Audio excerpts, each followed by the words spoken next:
Okay, hello students, we are going to cover a chapter rulers and builders of class 7th NCERT history, 4th chapter. First of all, we have to cover introduction of the chapter. If you talk about introduction, that structure, what were the structures during 8th and 18th century? Structure during 8th to 18th. Between the 8th and the 18th centuries, kings and their officers built two kinds of structures. First one is forts, palaces, we can say garden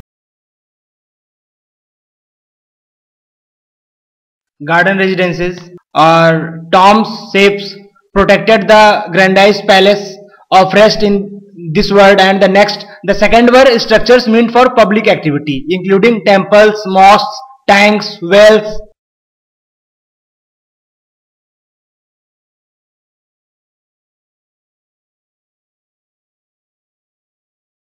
Related to public activity as wells, temples, mosques. Second, kings were expected to care for their subjects, and by making structures for their use and comfort, rulers hoped to win their praise.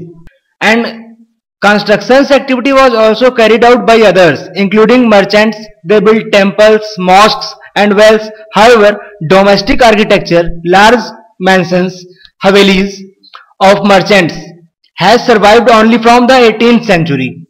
Second point, if you talk about the monuments.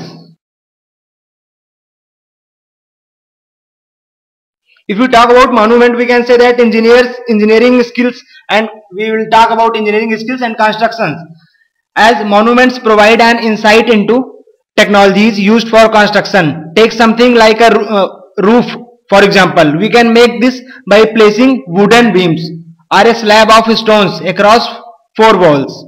But the task becomes difficult if we want to make a large room with an elaborate superstructure. This requires more sophisticated skills. Next, we can say that between the 7th and 10th centuries, architects started adding more rooms, doors, and windows to buildings.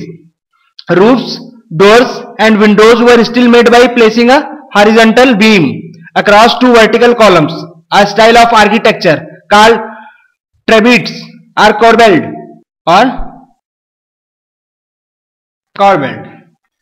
Next point, we can add that between the 8th and 13th century, the trebuchet style was used in the construction of temples, mosques, tombs, and in buildings attached to large stepped walls. And two technological and stylistic development are noticeable from the 12th century. First, we can write here. First one is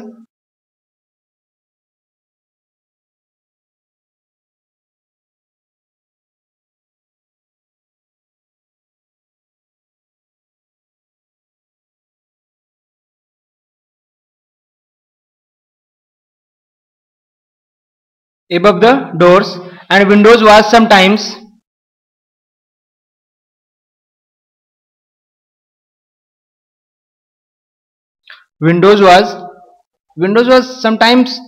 carried by arcs.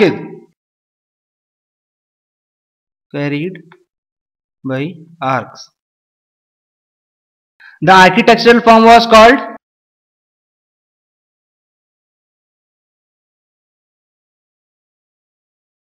arcuate. And next, limestone cement was increasingly used in construction. This was very high quality cement. Next point, we have to talk about temples, mosques, and tanks.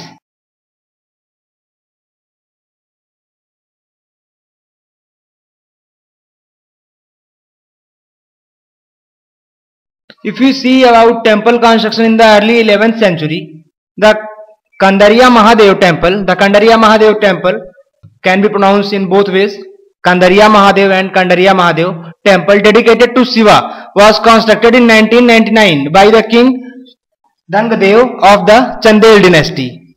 An ornamented gateway led to an entrance and the main hall that will be called Mahamandapa, where dance were performed. The images of the chief deity was kept in the main shrine.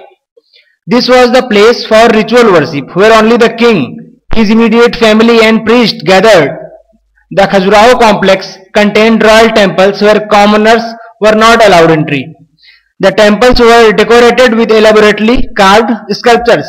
The Rajrajeshwara temple at the Tanjavur had the tallest shikhar amongst temples of its time. Constructing it was not easy because there were no cranes in those days. And the 90-ton stones for the top of the shikhar was too heavy to lift manually. So the architects built an inclined path to the top of the temple, placed the boulder on rollers and rolled it all the way to the top. The path started more than 4 kilometers away so that it would not be too steep. This was dismantled after the temple was constructed, but the residents of the area remembered the experience of the construction of the temple for a long time. Even now a village near the temple is called Charupallam, the village of the incline. And second point is buildings, temples, mosques and tanks. I over this lecture here. Rest of the lecture we will see in the next lecture.